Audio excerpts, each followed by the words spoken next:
네, 안녕하세요. 미국 주식 멘탈 케어하기 멘탈이 전부다의 철영입니다. 네, 8월 마지막 거래일이었던 오늘 시장은 횡보에 가까웠습니다. 3대 지수 모두 보합권 정도였고요. S&P와 나스닥은 어제 강하게 상승하면서 최고치를 갈아치웠기 때문에 약간 소강 상태에 들어간 정도로 보이고 큰 이슈는 없었습니다. 한 가지 이슈를 굳이 꼽자면 로버트 홀츠만 유럽 중앙은행 위원이 현재 인플레이션이 크게 진행되고 있기 때문에 통화 완화 정책을 줄여야 한다는 발언을 한 게 시장에는 한 가지 악재로 작용을 하기는 했습니다. 유럽이 양적 완화를 줄인다면 분명히 미국에도 영향이 아예 없지는 않겠죠? 하지만 이거 역시 확정된 사항은 아니기 때문에 지금 당장 크게 걱정해야 될 부분은 아니라고 생각을 합니다. S&P는 8월에 3% 정도 상승을 했고요. 올해 초 대비해서는 20% 이상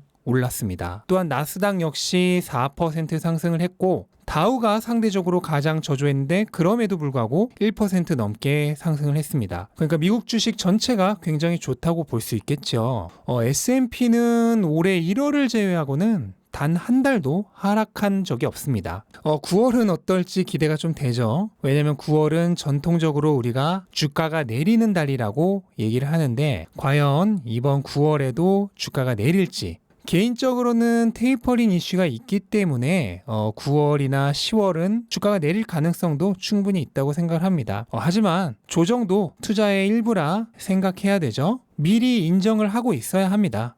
이렇게 계속 오르면은 결국 언젠가는 떨어지는 때도 오죠. 하지만 이보다 더 긴 타임라인을 잡고 투자를 하는 장기 투자자라면 크게 걱정할 부분은 아니라고 생각을 합니다. 지금 주식뿐만 아니라 미국의 주택가격 상승률도 최고치인데요. 6월 주택가격 상승치가 나왔는데 5월도 16.8%로 최고치였는데 6월에는 18.6%로 연간 상승률을 더 높였습니다. 이거는 지금 미국의 30년 주택가격 역사상 최고라고 해요. 그러니까 지금 주식뿐만 아니라 자산시장 전반이 굉장히 활황이란 건데 돈을 계속 뿌려대니까 모든 자산의 가격이 안 오를 수가 없죠. 다만 테이퍼링은 올해 안에 시작을 한다고 하더라도 금리 인상은 2023년은 되어야 시행할 가능성이 높기 때문에 여전히 2022년까지는 강세장을 예상하는 전문가들이 많습니다. 채권 수익률은 거의 2달 동안 1.3% 전후로 안정화가 되어 있는데요. 이렇게 금리가 낮은 상태에서 안정이 되면 시장에게는 굉장히 유리하죠. 이런 게 바로 최근 나스닥이 엄청나게 오르는 이유 중 하나입니다. 근데 시장을 좀 보시면요. 우선 디지털 터빈이 S&P 미드캡 400 지수에 포함되기로 발표가 되면서 오늘 급등을 했습니다. 미드캡 400 지수는 미국의 중형주 추종 지수 중에서 가장 대표적으로 사용되는 지수죠. 그리고 이 밑에는 스몰캡 600이 있습니다. 그리고 위에는 우리에게 가장 익숙한 미국의 최고 대표 지수인 S&P 500이 있는 거죠. 그래서 미드캡 400은 S&P 500으로 가기 위한 관문 같은 지수라고 보시면 되겠고 테슬라의 경우는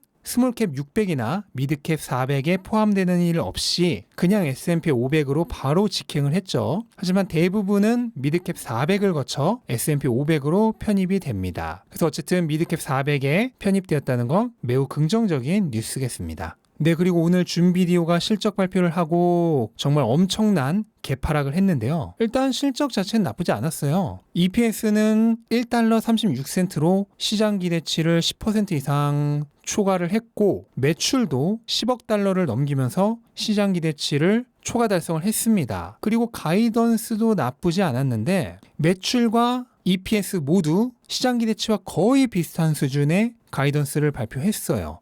그러나 이렇게 좋게 발표를 했음에도 불구하고 오늘 주가는 크게 떨어졌는데 이건 답정너식으로 오늘 실적 발표하면 팔 거야라고 미리 정해놓고 파는 듯한 모양새였습니다. 이거는 결국 시장은 늘 미래를 보니까요. 델타 변이도 진정이 될 것이고 그래서 결국은 사무실 복귀가 이뤄지면 향후 실적이 우려되기 때문이겠죠.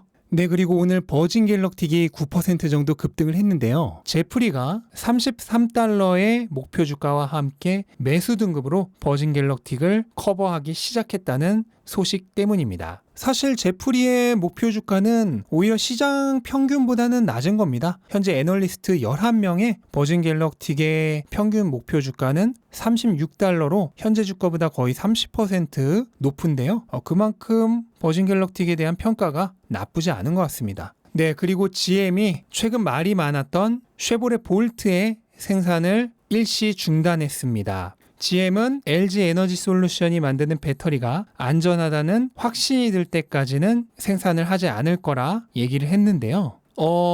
결국 이게 내연기관차 회사의 속내이자 한계라고 생각을 합니다. 전기차는 진짜로 하고 싶은 게 아니죠. 안 할 수 없는 상황이니까 등 떠밀려서 하는 것 뿐이고, 그러다가 문제 생기면 언제든 그 모델은 버릴 수가 있습니다. 이게 만약 전기차 회사라면 CEO가 한국에 와서라도 해결을 하려고 했겠죠. GM은 이미 그랬던 역사가 있습니다. 1996년에 나왔던 GM EV1은요. 최초의 전기차는 아니었지만 메이저 자동차 회사에서 만든 최초의 양산형 전기차였습니다. 하지만 초기 전기차가 모두 그랬듯이 만들수록 적자가 나는 구조였고 결국 3년 만에 미련 없이 단종을 해버렸습니다. 만약 GM이 그때 전기차를 계속 발전시켜 나갔으면 역사가 바뀌었을 가능성도 있겠죠? 하지만 GM은 전기차를 미련 없이 버렸었고 그 기회에 테슬라라는 최고의 전기차 회사가 탄생할 수 있었죠. 결국 GM이 전기차를 버렸던 그 선택이 두 회사의 운명을 갈라놓은 것이라 봐야겠습니다. 네, 그리고 스타벅스가 오늘 오랜만에 상승을 하면서 최근에 조정에서 조금 회복하는 모습을 보여줬는데요. 스타벅스는 신고가를 찍은 이후에 델타 변이가 확산되면서 주가가 조정을 좀 받았죠. 근데 델타 변이가 어느 정도 진정세를 보이면서 조정에서 조금씩 벗어나는 모습을 보여주고 있는데 이거는 오늘 여행주들이 상승한 것과도 일맥상통합니다. 하지만 확진자 증가 추세 자체는 여전히 늘어나고 있습니다. 그러니까 실제로 지금 좋아졌다기보다는 시장이 이 증가 추세에 익숙해진 것이고 그리고 확진자가 계속 늘어나는 게 선 반영됐던 부분이 해소되고 있는 과정이라 생각하면 되겠습니다. 시장은 항상 미래를 반영하니까요. 백신 접종은 꾸준히 늘고 있고 결국은 좋아질 거라 생각한다는 뜻이겠죠. 네, 그리고 오늘 한국발 뉴스가 하나 있죠. 애플과 구글이 지금 앱스토어와 플레이스토어에서 자사의 결제 시스템을 이용하도록 강제하고 있는데 이거를 무효화시키는 법안이 통과가 되었습니다. 다만 국회는 통과를 했는데 아직 대통령이 서명하지 않아서 완전히 통과된 것은 아니고요. 구글과 애플은 각각 성명을 내고 이 법이 결국은 개발자와 소비자 모두에게 피해를 줄 거라는 얘기를 했습니다.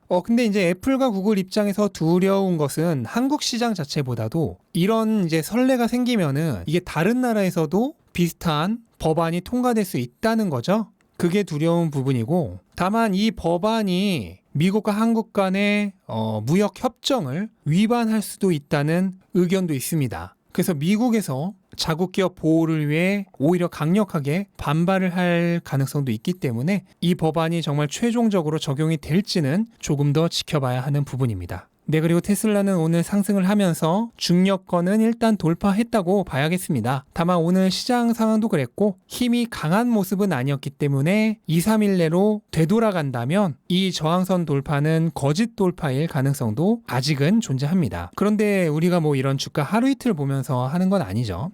저는 오히려 오늘같이 시장이 별로인 날에 이런 모습을 보였다는 거는 다음 주에 시장이 좋아진다면 780달러 부근까지는 강하게 상승하는 경우도 충분히 있을 수 있다고 생각을 합니다. 네, 그리고 소식을 좀 전해드리자면요. 최근 몇 번 전해드렸듯이 지금 인도에서의 여러 가지 뉴스들이 많이 나오고 있습니다. 우선 인도에서 테슬라 4개 모델 전체에 대해서 수입 또는 제조에 대한 승인을 받았고요. 이렇게 되면 이제 인도에서 정식으로 도로 주행이 가능한 거죠. 근데 그렇다고 해서 테슬라가 바로 인도에 진출하는 것은 아닙니다. 몇 번 전해드렸듯이 지금 세금이 문제가 되고 있잖아요. 인도는 수입차에 대해 거의 100% 가까운 굉장히 높은 관세를 매기고 있기 때문에 지금 이 세금을 낮추는 거에 대해서 계속 협의를 하고 있고, 가장 최근 소식에 따르면 인도 정부가 수입 전기차에 대해서는 관세를 40% 정도까지 낮추는 것도 고려하고 있다는 소식이 있습니다. 그래서 아마 관세가 먼저 해결이 돼야 인도에 정식으로 진출하지 않을까 생각이 됩니다. 하지만 기가 팩토리를 만든 건 또 다른 문제죠. 그래서 그 부분은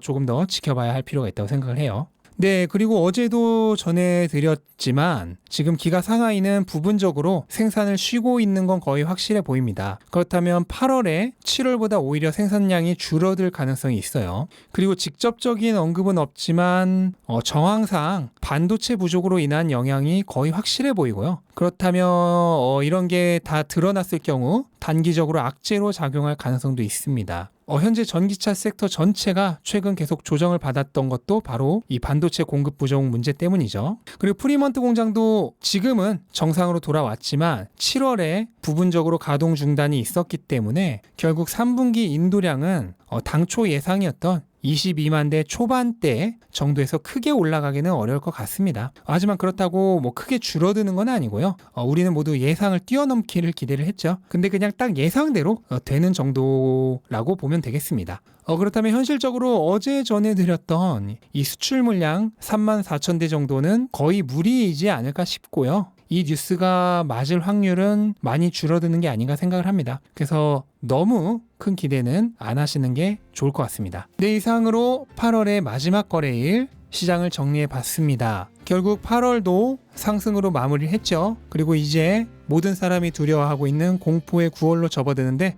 결국 결과는 지나봐야 아는 것이고요. 또 여러 차례 말씀드렸듯이 당장 한두 달의 조정이 아니라 훨씬 더 멀리 더 긴 시점을 내다보면서 투자를 한다면 마음 편하고 건강한 투자를 이어갈 수 있지 않을까 생각을 하면서 오늘 영상 이만 마치도록 하겠습니다. 영상 도움되셨다면 구독과 좋아요 부탁드리고요. 즐거운 하루 되시기 바랍니다. 감사합니다.